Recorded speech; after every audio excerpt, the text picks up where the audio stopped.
So we are going to look at what Trump's presidency means to Africans. Yeah. What are we expecting as Africans? Yeah. Should we even expect something from the US president as a continent? Mm.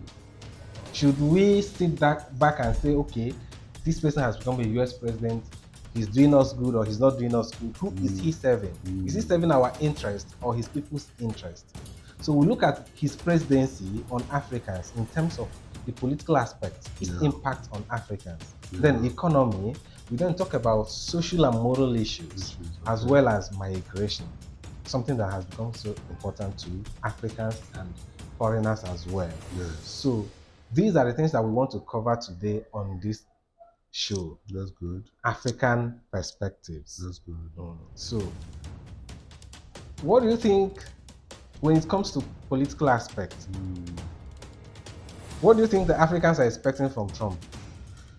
That's a very interesting question. I don't even think Africans should really, shouldn't expect much, but you are right to say that this is the most powerful nation on the earth. So there's no way they will not have influence in every country. I mean, Russians care what's going on in America. The Chinese care. Everybody cares because America is a strong military, industrial, and economic powerhouse. And they flex their muscles, they push people around and all that. But one thing about Trump is he has this magazine he's calling America First policy. You know, he was campaigning with it. So it's like he wants to focus on American domestic policies. And that means he will probably not be focused on what's going on the rest of the world. That could be a good thing in that most countries don't like a global policeman, a bully who is telling governments what to do. You find people like Obama and Biden always coming up with policies that are trying to push African governments to do this or do that. But Trump, he has already withdrawn from the World Health Organization, put America out from it. He's not so keen on NATO, the North Atlantic Treaty Organization. He's not really a keen part of it. He really he hasn't said anything about Africa. You know, he didn't even come to Africa in his first term. He didn't have any clear policy on Africa throughout his own first term, throughout his campaign period, and even in the immediately after He left us swearing in, you know, he hasn't said anything about Africa. So it doesn't seem to me that the man is even busy thinking about Africa and all that. Yeah, I think I see it from another perspective. Oh yeah, sure. Americans know what they are doing. They give the world this, and then after 4 years or 8 years, they give the world this. So when they give you carrot, then they give you stick. When they give you stick, they change to carrot. They change to carrot. So I think what US is doing, the voters, the political system, is to make sure that the world does not come to say that now we understand what the US is doing. The US is going to stand here all the time. So when you expect that they are going to give you fire, the next thing you see is water. So when Republicans come in, the kind of policy they adopt in international relationship contrasts completely with the policies that the Democrats would. The Democrats and the the Democrats would take. Yes. That way, the world would sit up again. Now, when the world is trying to get used to, let's say, a Democrat, they will give us a different person. So I believe that in international politics, before the Republican, that's Biden, they were friendly to some persons. Now, those persons are countries that Biden and Democrats were friendly to, and topics too that they were friendly to. The US voters will then give the world someone who is not friendly to such topics and such nations. Countries, yes. Now, the ones that used to be friends to US will then go back. Those that are used to be enemy feel like, okay, now US is our own. We are there. The person there understands what we mean. So I see the political aspect like, yeah, Trump is saying America first. Yes. Make America great again. So we don't have interest in World Health Organization. World Health Organization, the blah world blah should go blah, and and all of handle its that. health problems. We don't have problem with whatever is going in Africa. Let them go and do whatever they want to do. Mm-hmm. And he has also spoken about what is going on in Russia and Ukraine, telling them, no, this is not what we want. You guys should end this war. Exactly. And I think I remember what he said. He said something that if I was there as president, this wouldn't even have happened in the first place. So end it up, wrap it up. Exactly. And when he says it as if it doesn't mean anything. So I believe that this political system that Africans should expect from Trump is something like this. If you do whatever you want to do in your country, don't bring it over to the US. That's what I'm expecting from Trump for Africans this time around. Because he won't care about, let me go there and give them democracy like some persons would do. Give them democracy, force them to become this or no. Or do you think he's going to do something like that? No, he will not. You are completely correct. He's not. Even that Trump, some people suspect that at heart he's actually a dictator. Because you see him, very friendly with dictatorial leaders around the world. John Hoon of North Korea, he's always cruising up with Putin in Russia, even though he's democratically elected, but some consider him to still be a dictator and all of that. And did you know that there's one House member that sent a resolution to the Congress last week, asking that they change the American Constitution, the 12th Amendment, to allow Donald Trump to run for the third term. Really? Yes, and when they brought it to the attention of Donald Trump, instead of saying that this is against constitution, he said that it's up to people, if people can change it. This is so African. Like what African leaders typically do, yes. So I think this would encourage some leaders from Africa. Why not? That if the leaders of the US would suggest third term, yes, why can't I do it? Why can't I do it as Africa? Yes. So I believe that as citizens of Africa, we need to sit back and know what we pick from such. That's correct. That's correct. And we have a number of in Nigeria. We have election coming up in 2027. Yes. That will be Tinubu's second term, which he has a constitutional right. So by the time he will be thinking, if he wants to, of a potential third term, Trump will be in office again, except if he has succeeded to get a third term. Then that means that President Tinubu might, if he wants to do the same thing, will now make a reference. Yeah, our democracy, our presidential system was copied from the US. America. So, and people would think, since we copied, and they now have third term, so we can also try do it here. Yes. So this is African perspective, and I believe that most times African leaders pick the wrong ideas. Yeah, well, let's go for the wrong examples. Yes, to bring back, because they want to perpetuate their presence. Yes. So I am thinking, as Africans, how would you feel when US approves third term? When US approves third term for the presidency, maybe Trump or someone else goes for third term. Do you think that African leaders will not perpetuate it in Africa? That's the problem. For the few democracies that exist already, like in Nigeria is 2 terms, in Ghana 2 terms as well. So, but in some countries, their leaders have remained there. Yeah, like in Cameroon. Yes, Cameroon, Uganda, Rwanda, and so many other places. So I believe that this would encourage them to do more of, okay, we don't need to go, we are here. Let's see what our watchers and viewers will say. Maybe they will comment about it. Yes. Then when we come down to economy, people are looking that the change of government affects economic relationship. Africa as a continent, and then the US. Because there is this view that China is taking over economy of Africa. When it comes to international relationship, China is the one taking over what is going on down here.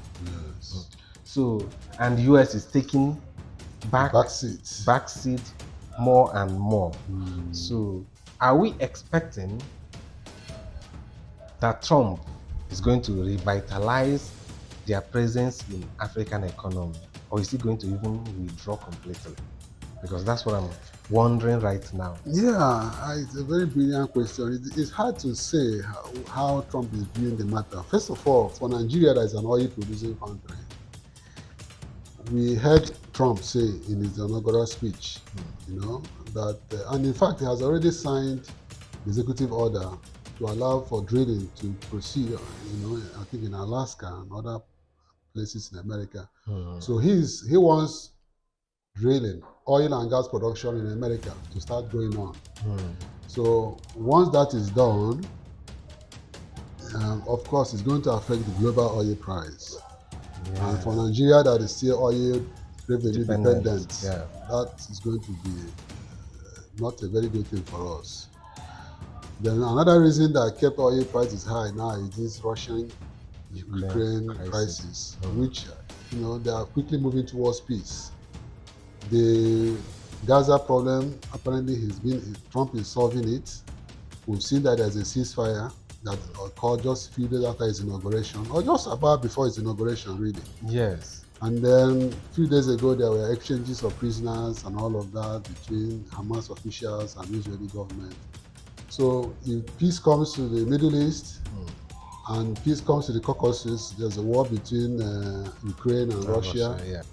That will bring down oil prices because that will be improved geopolitical environment. Then, if America now begins to produce oil, that will further depress global oil prices. So it's a very big issue for Nigeria because the government will earn less, even though that price of petrol inside our domestic market might come down because we tend to bench the prices to international markets. Yeah. So if those global oil prices come down, then that means our pump prices here in Nigeria will also reduce, which is a good thing in terms of inflation. You believe that when pump prices go down internationally, I mean crude price, that Nigerian marketers would allow that to happen? They must, because they're currently that calculation they are doing, they are benching it on international oil price. That's the problem, which they are not supposed to, but they are doing it nevertheless. Even the reason why they are doing it because of Dangote.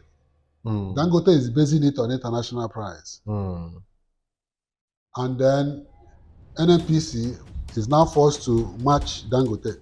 Yeah. Otherwise, the difference between Dangote and NNPC will be so wide. So, the reason why the price is high like this is because of international market. It started from even when we are importing. So, even though we are producing locally, they don't want to change the price. So the price will remain the same. So I believe that if the oil market price comes down, our own will come down. But that will be less revenue for government.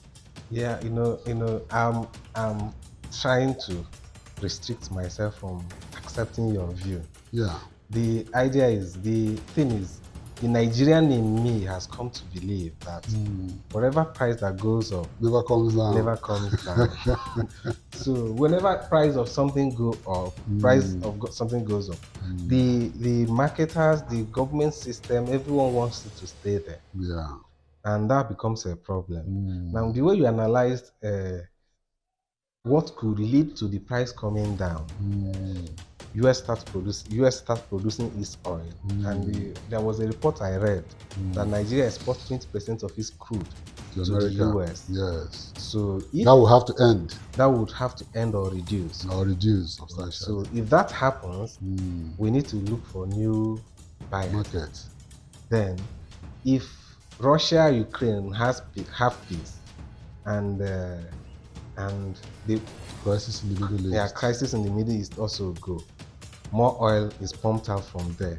It means that Nigeria, for instance, is in for something. Yeah. The same applies to Angola, which depends on crude oil as well, and so many African countries. Yeah, that's correct. So that's the core source of income for most African countries will be affected. Yes. So whether the peace attended or Trump is doing it for his own country. Because he's the president of his country, which is the United States. So if producing crude oil from their within is the best option for them, I don't think they are doing anybody anything wrong. No, they're not. They're not. So they are not doing anybody anything wrong to produce oil if this is the best option for them. That's correct.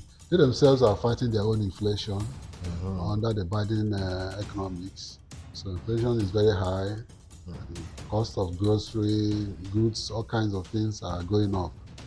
And it's partly because America is massively importing oil and the global oil prices are high. That's part of what is driving inflation in America. So which is why Trump is angry. Why are we buying oil at high prices, suffering our people? Why, according to him, America has the largest deposit of oil and gas in the world. So he promised them that he will approve drilling to commence. You know, so if he does that, there will be global oil glut, that is abundance of oil, which will reduce the prices. So what it means is like leaders of Africa need to start thinking in a different way.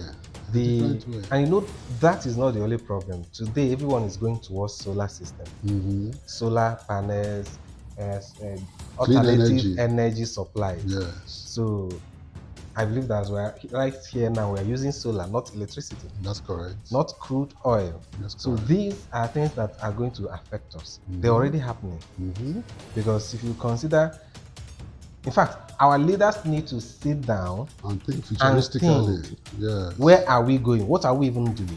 Not to talk of electric cars that are now beginning to become the norm of the day. The norm of the day. How are we going to manage our economy as a country, as continent? What are these things that we need to do? Look deep within us, because if we don't do that, if we don't sit back and say, okay, now this is our direction. In 30 years, we need to be sure that we be able to produce enough crude to sell to outsiders while we use what? Clean energy from within. Because this is what decisions countries are taking today. They sell to you fossil fuel and then within cleaner energy for themselves. Natural energy. Yeah. Then another thing I discovered is that even the clean energy, lithium, and so many other ones, Africans are mining it. Cobalt. And exporting the raw materials. Exporting the raw materials to other places. While we don't have that clean energy. Yes. So when we are done exporting it, we then import the finished product. So I believe that we need to look down, look deep within to say, okay, if you want to come in, you need cobalt, you need lithium, establish factory within our land. When factories are established, you need to produce battery for your car, battery for your... Yeah, because electric cars that Africans don't have are powered by batteries, raw materials made from Africa. That's correct. But we cannot afford it. So if you need battery, or raw material for battery, establish the factory within. Then we export the product. We may not need to start producing all the cars. It can just be a big factory for battery. That's correct. Because we have the raw material. That's correct. That's I think that's the only thing that will save Africa's economy. Yeah, that's sound economics. Very sound economics. We should think in that direction. Then there's also this thing, you know, just before we started our show, I was showing you something about this African Growth Opportunities AGOA. Okay. That was set up in what year was that? Is it 2000? By this guy, President Bill Clinton. Okay. You know, that gives African countries the ability to trade with America without tariffs. Okay. Yeah. I heard that it's running out in 2025. I think it was for a 25-year period or so. So it's running out in September this year. So we don't think that, given the way Trump is moving, he may not, we don't know whether he's going to renew that act. Yes, because it's expiring in 2025. He himself is even talking about tariffs. He wants to place tariffs on countries as friendly as Canada is. as close as Mexico is. To them, yeah. So not to talk of Nigeria, they're not going to give Africa any free tariff, zero tariff, which we are enjoying under the AGOA Hmm. partnership. So that means that things that we used to export with lower or no tariff, Yes. they need to now tax us They for will it. tax it, and that means we may not be competitive, given the quality of our products and all that in the international market. And that's why I suggest that we as Africans, we need to sit back and say, We have to. who We have is to. holding us? Yes. What is this thing that makes us so dependent on one country? Because some people may see the emergence of a leader, a powerful leader outside the continent who is antagonistic to Africa, antagonistic in quotes, to Africa. Some persons may see it as something negative. But I've learned that most times when we are pushed, sometimes babies are allowed to fall. That's when they realize that they need to walk. Because every time they are carried, Yes. they will not be able to know that there is a need for them to use their leg. That's correct. So a president of all these countries that are supporting or aiding Africa, when such leaders decide to withdraw from Africa and allow Africa to collapse, then I think that's the time we sit back and say, okay, are we going to die with the collapse? We're going to strengthen ourselves and find a way out of our situation. Yes. Even Trump has already abolished all the aid. Did you hear the news? Okay. He has abolished all aid to all countries in the world, apart from Egypt and Israel. Wow. No foreign aid to any other country. We're not doing that again. So African country that he has moved away from World Health Organization, and these are international organizations that have heavily invested in Africa, that are helping in malaria, in mpox, in Ebola, in Congo and Uganda and other places, even in COVID and all that. So World Health Organization is going to be cash-strapped because it is actually America that was funding most of their budget. Yes. So without that now, no free vaccines for Africa again. Malaria this, malaria that, and so on and so forth. So basically, Trump is going to allow us to fend for ourselves. Every Africa now has to take care of itself. I don't think that Trump presidency is interested in helping anybody. He wants to make America. He said America have started their golden age. It will be the envy of the world. It will be the best country the world has ever seen. So the man is just thinking of how to make America great. And he's not even thinking of any other person. So everybody has to go and take care of themselves. I'm seeing that from two perspectives. Okay. It's always better to let someone down gradually. To keep someone on the ground gradually. Now to just drop the person. Now just to drop the person. So because whether they survive or that not. Will come with it. Yes. Because what I'm looking at is the way we are seeing it as Africans is that if these aids are cut off, so we won't be able to survive. But have we asked ourselves, how far are we surviving as Africans with the help of the aids? Oh yeah, most of those aid are even corruptly taken by executed. Yeah. So when you talk about countries like France that are always helping many French-speaking countries in Africa, are they actually helping? That's the question and the direction we need to take this kind of discussion. That's true. When we talk about the economy of Africa, who is this country or external force that is going to be the economy for Africa? Has there been any developed nation in the world at any time that it was developed by an external body? Nobody. Never in the history of the world. So, I believe that the economy we are talking about rests in the hands of Africans. That's true. Definitely. We need to say, okay, we are no longer selling our raw material to you. Yeah, your car is too expensive, we can't buy from you. Your medical equipment is okay, but we need to buy half of it or buy 10% of what we need and sit back and reproduce it. Because what I discovered that China did was this. They went out, borrowed from other economies. I mean, borrowed knowledge from other economies. And then came back to their system. They don't care about whether you're saying they are reproducing your product. They don't care whether you say it's an imitation of yours. That's why they say that China doesn't have copyright and so on. Once get a brand of a cloth and send it to a Chinese factory, they will produce it for you. It doesn't matter. Yes. Now, the foundation for that, I believe, is this: let my people survive first. Chinese people first. So with their population, they needed to produce lower quality to feed and the vast clothe population. the vast population. Yeah. So whether you say they are copying from you, it doesn't matter. And today they are successful. And they are successful. They succeeded with that policy. So I think that's the same thing that Africans need to do. Yeah, but it all depends on leadership. So that's the problem. And it goes back to the political aspect again. See how everything is tied up. Everything is really tied up. At the end of the day, it's all about leadership, it's all about institutions. And if you take us into more to other areas of conversation, including history and how these countries evolved in the first place. Yes. So Nigeria, Africans, we really have to talk about how to get good leaders, you know, because leadership matters. In America, what's going on now is leadership. The moment Trump came in, you can see the difference between Trump and Biden. Completely two different approaches to governance. In policies. In policies. Yes. Even in this execution. So you can't tell me that if a different person had become president of Nigeria in 2023, that the country could have been different. Nobody knows. It could be worse. It could be better off.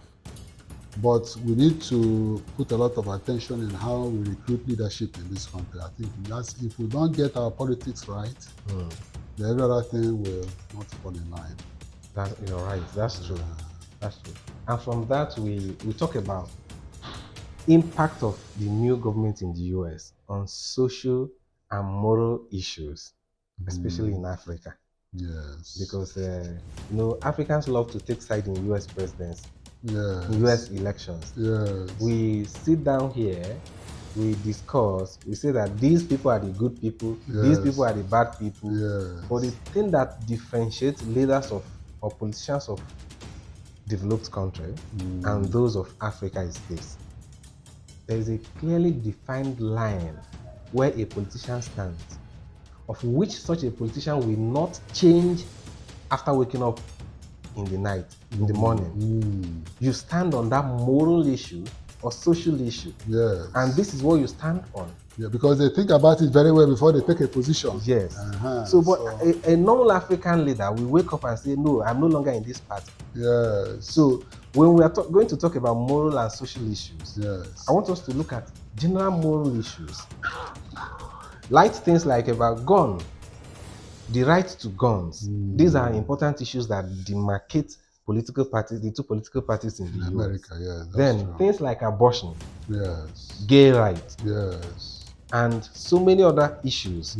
These are things that divide the political system. And before you turn from a Democrat to a Republican, it means that you have changed your views in all days. But it's not like that in Africa. It's not.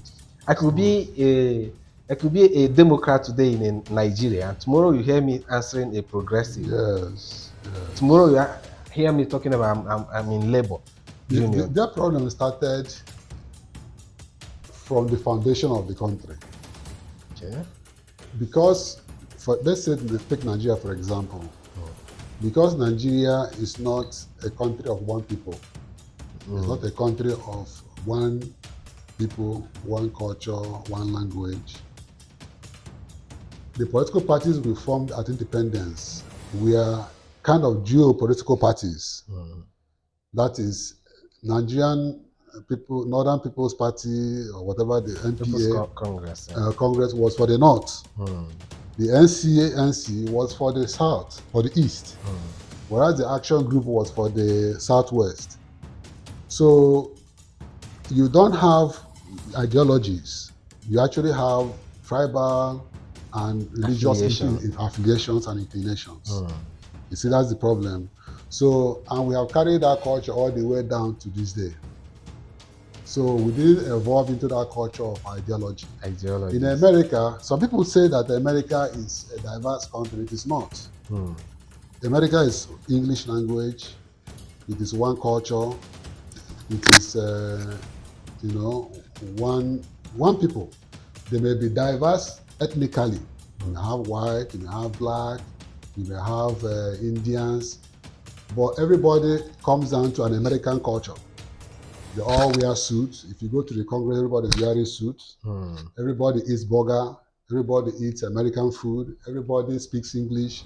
So what is the line? What will make the difference now will be ideology. It cannot be a tribe.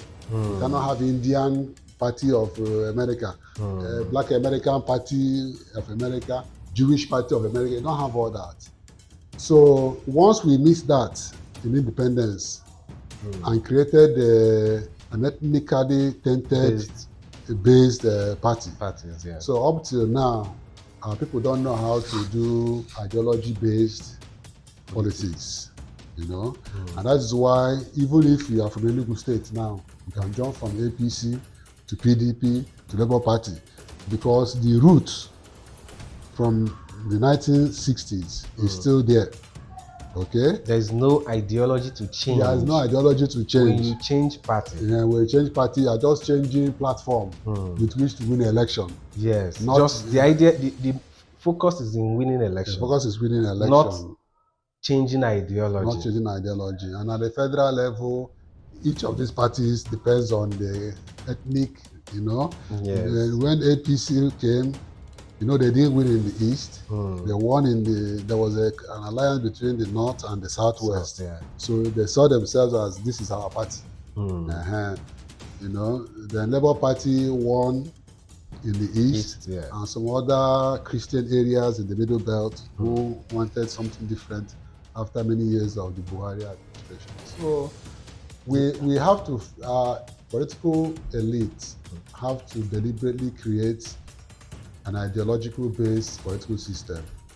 If they don't do that, we are not going to. I think we need to take that as a serious topic some other time, because I can hardly sit down here and think about any political party in Africa and what they stand for.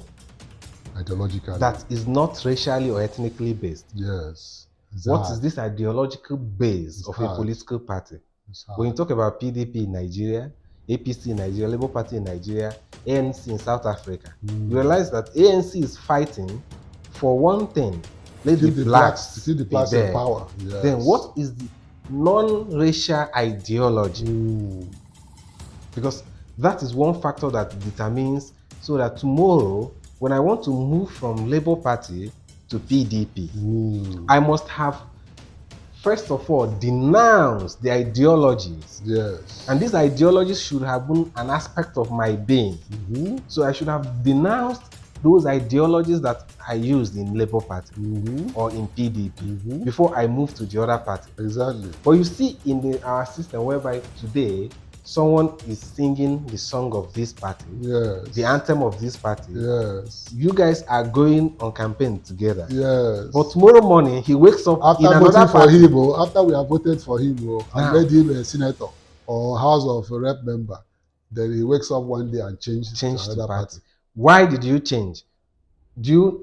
Have you found the ideologies of your party wrong? For where? There were no ideologies. No ideology. So we need to bring this back to the impact of US president, change of party on our moral and social issues. That's correct. Many Africans believe that Republicans, which is actually true, Republicans have their views on issues like gun rights. They are the ones that are saying no. You don't have to use gun anyhow. Even though you have the right, we should restrict that rule. And then when you look at what is going on, someone will just pick up a gun because he has the right to own a gun. He goes into a school and clears everybody. So now those are the kind of ideologies that you realize that, like, Democrats are against. Republicans are saying, people should own their rights. But before someone shoots you, shoot. And then if the teacher had his gun in the classroom, That he person wouldn't would have not have, succeeded. yeah, You see exactly. the ideological difference. Yeah, yeah, Each person has merit for their view, that's correct. and this one looks even more, looks stricter. Yes. Then when we come to other human rights issues, Mm-hmm. like abortion,